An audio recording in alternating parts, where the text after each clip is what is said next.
Okay, so for my activity, I chose to study diabetic retinopathy, which causes a person to go legally blind. So I am going to be doing a recreational activity of cooking, which it's cooking. So one, they're getting like that experience of just like cooking, but then also you're going to be moving around the kitchen a lot, so you're still getting some physical activity to simulate the legally blindness. I'm going to take my glasses off so I can still sort of see, but not see all that great. Okay, so I took my glasses off and it's already rough because I can hardly see the camera at all, which is going to be great. But I'm going to go grab all the stuff that I need and attempt to start cooking. Okay, so for dinner, we're making chicken, pasta, and vegetables. I can already tell that this is going to be really hard because just right there, the box is super fuzzy. So we're going to attempt to read the directions, which I have to like bring the box all the way up to my face to see the directions.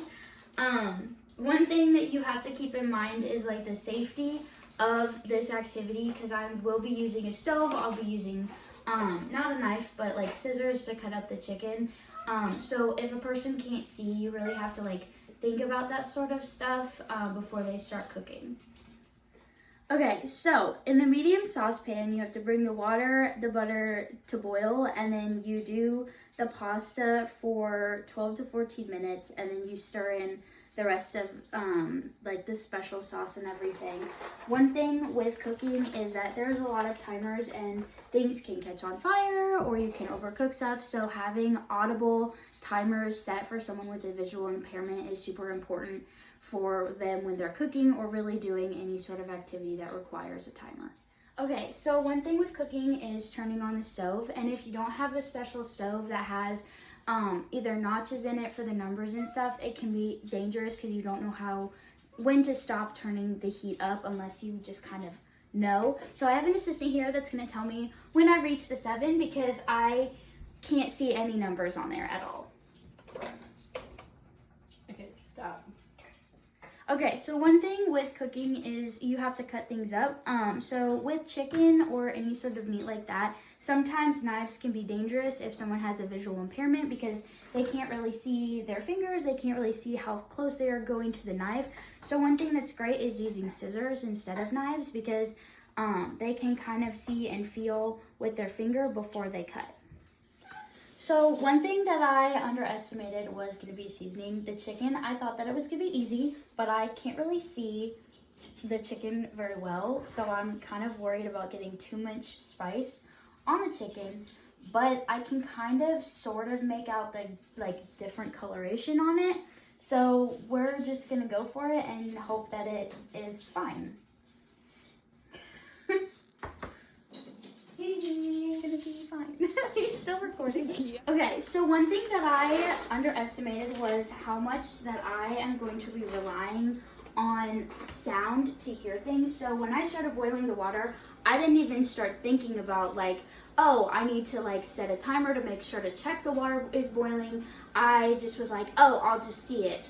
I obviously couldn't see it, but then my roommates were talking. We have a water fountain that was making noise, so I couldn't actually hear the water boiling, and so I actually had to have Grace tell me that the water was boiling before I realized that it was actually boiling.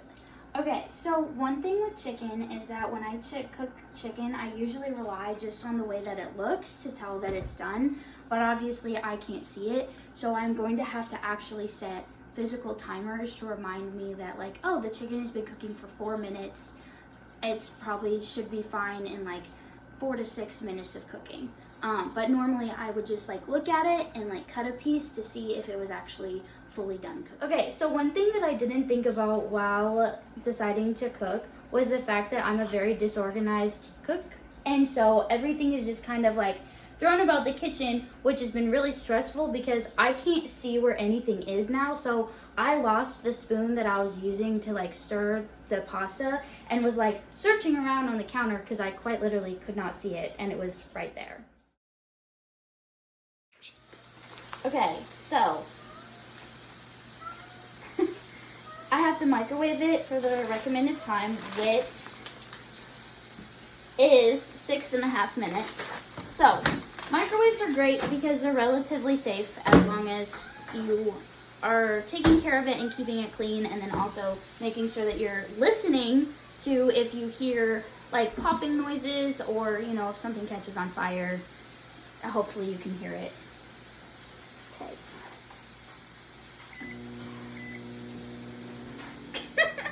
So another thing that I really didn't think about was like measuring stuff, and how sometimes measurings, like they have like the number or something just printed on it. What's really great about this measuring cup is that the numbers are actually there, so I can honestly just like feel for the numbers so I can measure out the milk. I really took for granted how much I rely on my sight to cook. I thought it was going to be easy. I was like, I can hear everything just fine. I can hear timers. I can hear, you know, the chicken cooking. But honestly, seeing is such a big part of cooking. And then also, another thing that I didn't think to take into consideration is the fact that since I don't have my contacts in or my glasses on, my eyes are straining so hard to see that I'm actually getting a headache.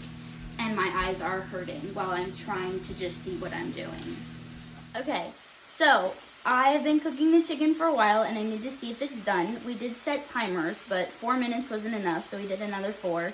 And it does look like the chicken is cooked all the way through, but I am gonna check with Sarah to make sure that it is cooked. So yeah. One thing that's really cool, I think, that stoves do have, even if they don't have like special markers for like the numbers on the actual like stovetops for how high you're turning it, is that whenever a stovetop is on, there is a light on the stove to let you know that it's still on. Okay, so for the vegetables, I'm trying to season them, but all of our spices are up there, and usually I can just see the labels right away.